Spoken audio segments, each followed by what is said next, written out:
All I did was like one Instagram post. That was it. One tap on a little heart underneath a photo of my ex-boyfriend pretending his life had become perfect without me. 2 weeks later, his Instagram was private, his TikTok was gone, his parents were charging him rent, and people around town were turning his CEO mindset into a joke. The strangest part?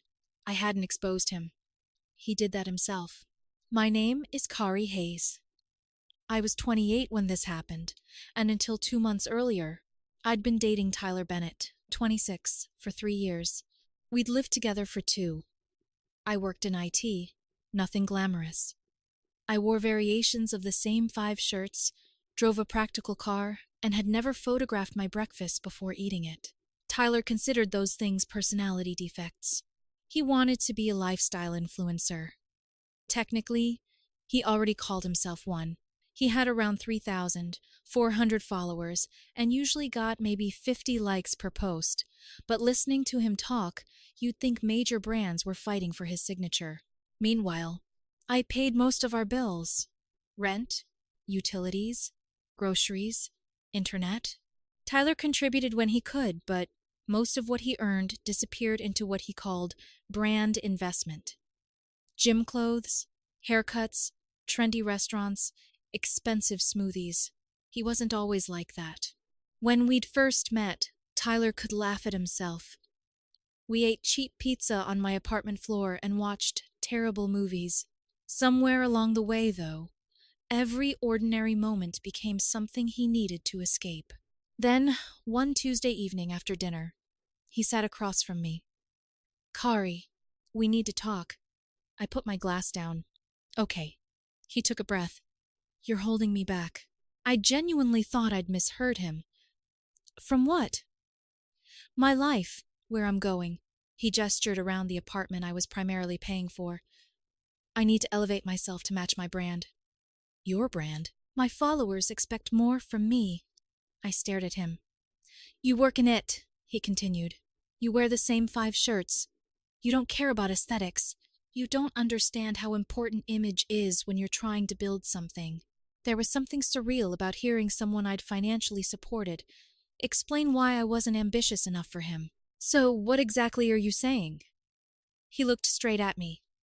"I need a woman who complements my lifestyle, not someone who drags it down." That hurt. 3 years together, reduced to whether I photographed well beside him. Tyler moved out that week and went to stay with his friend Gavin.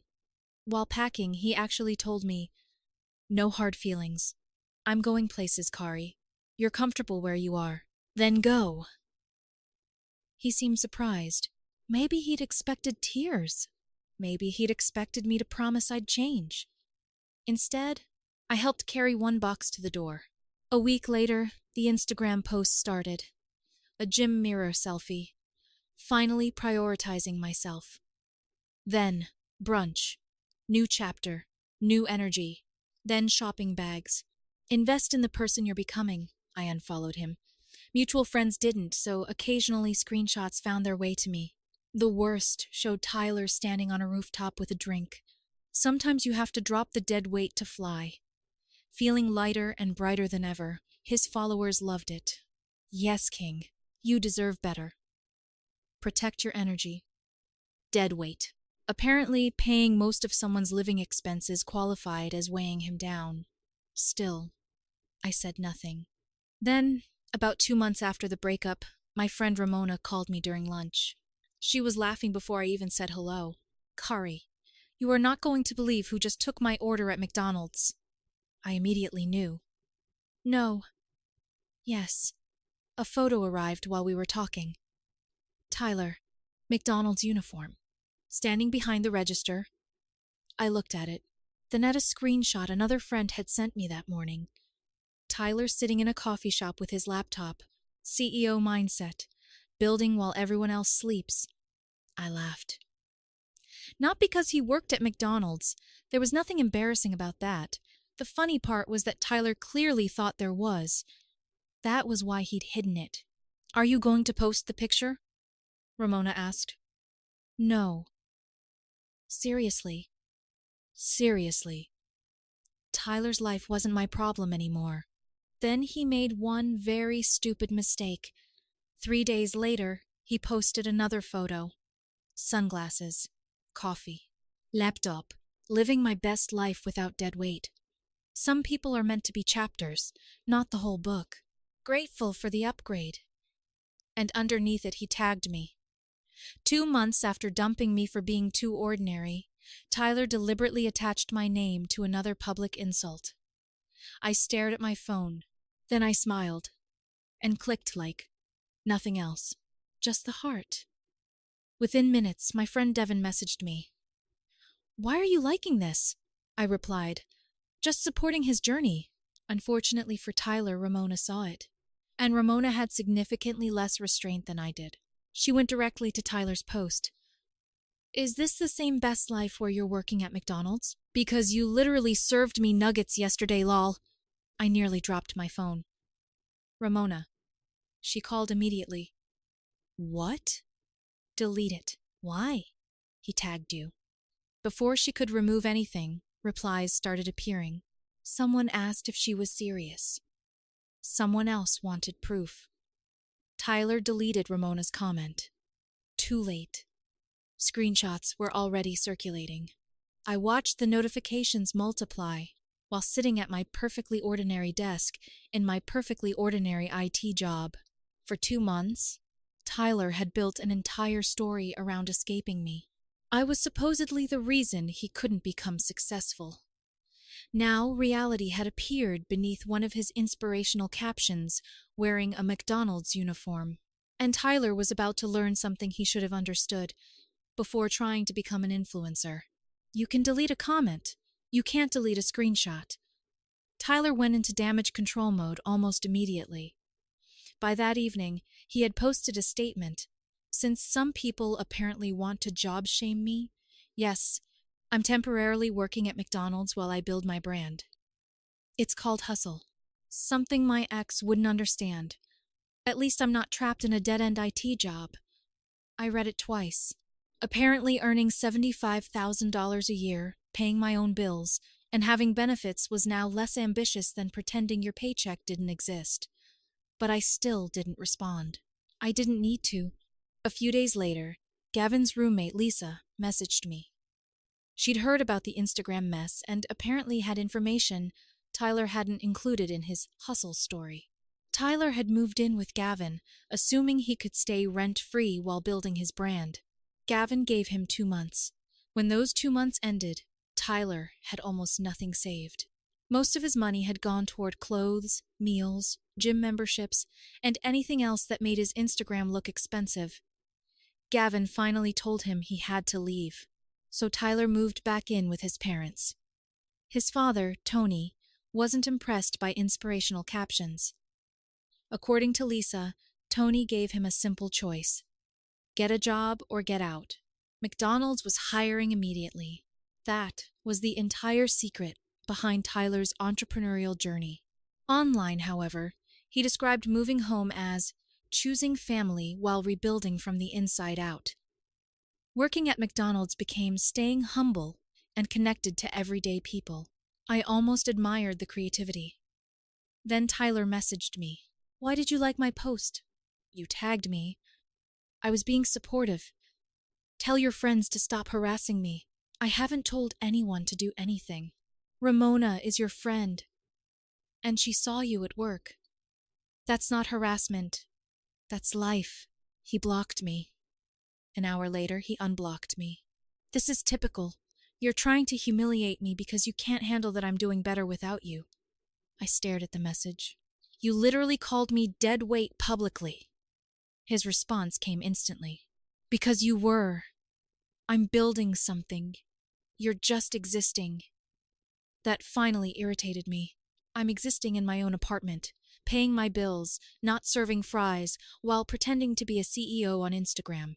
Tyler sent message after message. McDonald's was a stepping stone. He was learning business from the ground up. He was networking. I didn't understand his vision. I stopped replying. About a week later, I ran into his mother at the grocery store. Helen had always been kind to me. "Kari." She hugged me before I could react. "How are you, sweetheart?" I'm okay. How are you? The pause before her answer told me enough. Tired. We talked for a few minutes before she sighed. I'm sorry about how things ended with Tyler. He's going through something. No worries. I hope he figures it out. Helen glanced toward her shopping cart. He keeps talking about becoming an influencer, but every time he gets paid, he spends it on clothes, products, or somewhere he can take pictures. Then he says he can't help us with anything. His father's at his wit's end. I didn't know what to say. Then I mentioned something I'd actually been considering. I've been looking for someone to help with social media for my freelance web development work. Helen's face brightened. Tyler could do that. I don't think he'd want to work with me. Nonsense, I'll talk to him. I knew exactly how that conversation would go. That night, Tyler texted me, "My mom says you have a job opportunity." Yeah, social media management for a couple small businesses. About 15 hours a week. $20 an hour. His answer came quickly. That's insulting. I'm a content creator, not some social media manager. Okay, no problem. 3 minutes passed. Wait, how much is that monthly? I smiled. Roughly $1,200. Silence. Almost an hour later. I'll do it, but I want $35 an hour. The rate is $20. You're lowballing me because I'm your ex. I'm offering you the same rate I'd offer anyone else. This is revenge. I stared at that one. Then typed, "This is business." You said you understood business, right? Tyler didn't take that well. He sent a long rant about bitterness, control, and how I couldn't stand seeing him succeed. Then he posted another selfie. Some people try to dim your light because they can't handle your shine. Keep glowing anyway. He was wearing his McDonald's uniform. The logo had been carefully cropped out. I would have forgotten about it if I hadn't received a DM the next morning from a woman named Chloe. I recognized her from one of Ramona's pictures. She worked with Tyler. Are you Tyler's ex? I hesitated before answering. Yes. Why? 3 laughing emojis appeared. Then, you know he's telling everyone here he's already a successful influencer, right? I frowned. What? He says he's only working here because he's making a documentary about minimum wage workers. I actually laughed out loud. Chloe sent another message. Yesterday he told our manager he's studying business operations from the inside. That was when something shifted for me. Tyler wasn't merely hiding an embarrassing situation anymore. He was building lies to protect other lies, and each lie required a bigger one. Still, I did nothing. No screenshots, no posts, no public response. I figured eventually he'd either face reality or exhaust himself running from it. Instead, Tyler chose a third option. He decided to expose me. 3 nights later, Devin sent me a TikTok. "Kari, you need to see this." I opened it. Tyler was sitting in his car staring seriously into the camera. The caption read, "When toxic exes can't handle your glow-up." Then he started talking. My ex literally tried to hire me below my worth just so she could control me again. I felt my stomach tighten. He never said my name. He didn't have to. He mentioned my IT career, the breakup, the social media job, the $20 hourly rate. Then Tyler looked directly into the camera. This is what happens when small people see you thriving. They'd rather drag you back down than watch you become who you're supposed to be. The video already had more than 1,000 views. By the next morning, it had nearly 8,000. And for the first few hours, Tyler was getting exactly what he wanted. Sympathy. Then someone asked one very simple question. Wait, aren't you the guy working at McDonald's? That one question changed everything. At first, Tyler tried to ignore it. Then another comment appeared. Girl offered you $20 an hour, and you turned it down to keep making less at McDonald's? Another followed. The math isn't mathing, bro. Someone found Tyler's Instagram. Then they found Ramona's screenshot. Within hours, somebody had placed his CEO mindset post beside the photo of him behind the McDonald's counter. The caption underneath read, "Point of view." The dead weight was actually financial stability. It became a minor local meme. Tyler panicked. His first explanation was that McDonald's was part of his entrepreneurial journey. Then it became a social experiment. After that, he claimed he was researching a creative project. Every explanation contradicted the one before it. Finally, he blamed me. He posted another video saying his ex had orchestrated a harassment campaign because she couldn't accept being left behind. That was almost impressive. I hadn't posted anything. I hadn't shared Ramona's photo. I hadn't mentioned McDonald's publicly. I'd liked one post. That was it. Then Tyler's parents found the videos. His father called me. "Kari, it's Tony." "Hi, Tony." He sounded exhausted. "I need to ask you something. Did you actually offer Tyler a job?" "Yes. $20 an hour. About 15 hours a week managing social media." "And he turned it down? He wanted 35. Silence. Then Tony sighed. "Okay. That's all I needed to know." Apparently that conversation ended Tyler's free ride at home. His parents started charging him rent. Tyler couldn't cover it comfortably on his McDonald's wages, especially while continuing to spend money maintaining his online image. So he found a second job at Target. His Instagram went private shortly afterward. Then his TikTok disappeared. The lifestyle influencer dreams seemed to vanish overnight. For the first time since our breakup, my phone became quiet. No accusations. No inspirational captions indirectly insulting me. No mutual friends sending screenshots. Just silence. Then yesterday, an unknown number texted me. "I need that job." I stared at the screen. "Who is this?" "Tyler." "I'm using a friend's phone. You blocked me." Technically, he'd blocked and unblocked me so many times that I'd eventually done both of us a favor. "Which job?" "The social media one." I already knew where this was going. I hired someone else. His response came instantly. "You did that on purpose. You turned it down." "I had a business to run. I'm struggling and you're enjoying it." That irritated me more than anything else he'd said.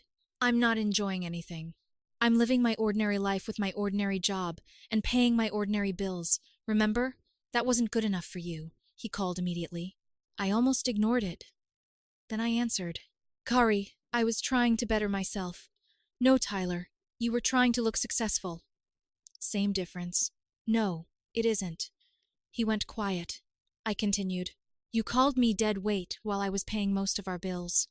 Then when things got difficult, instead of admitting it, you invented another version of your life. You don't understand what building a brand requires. Apparently it requires a lot of lying. That isn't fair." Neither was publicly humiliating the woman who had supported him for years, but I didn't say that. I was tired of arguing. "You need to figure this out without me." "All that's it?" "That's it." He called me heartless, then bitter, then accused me of ruining his life. I ended the call, because the truth was embarrassingly simple. I hadn't ruined anything. Tyler had created a fantasy so fragile that one truthful comment could destroy it.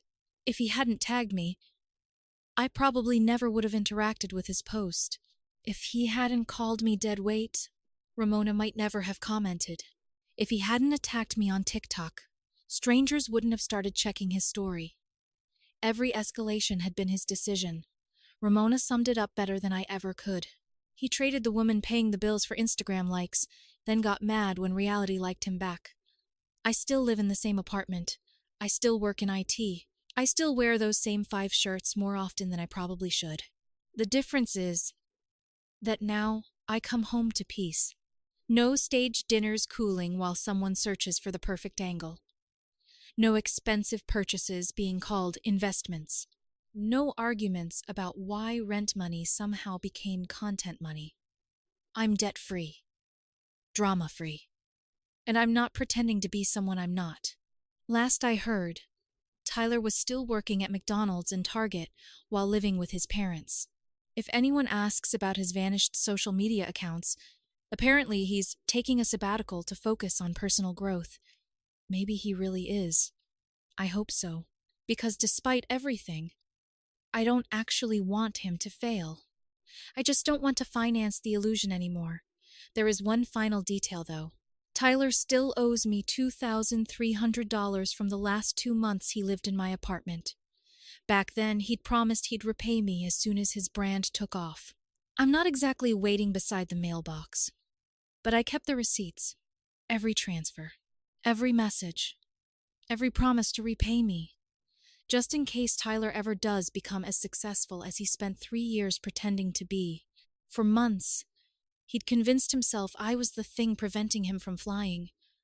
Turns out, I was never the dead weight. The dead weight was the fake life he couldn't afford to carry.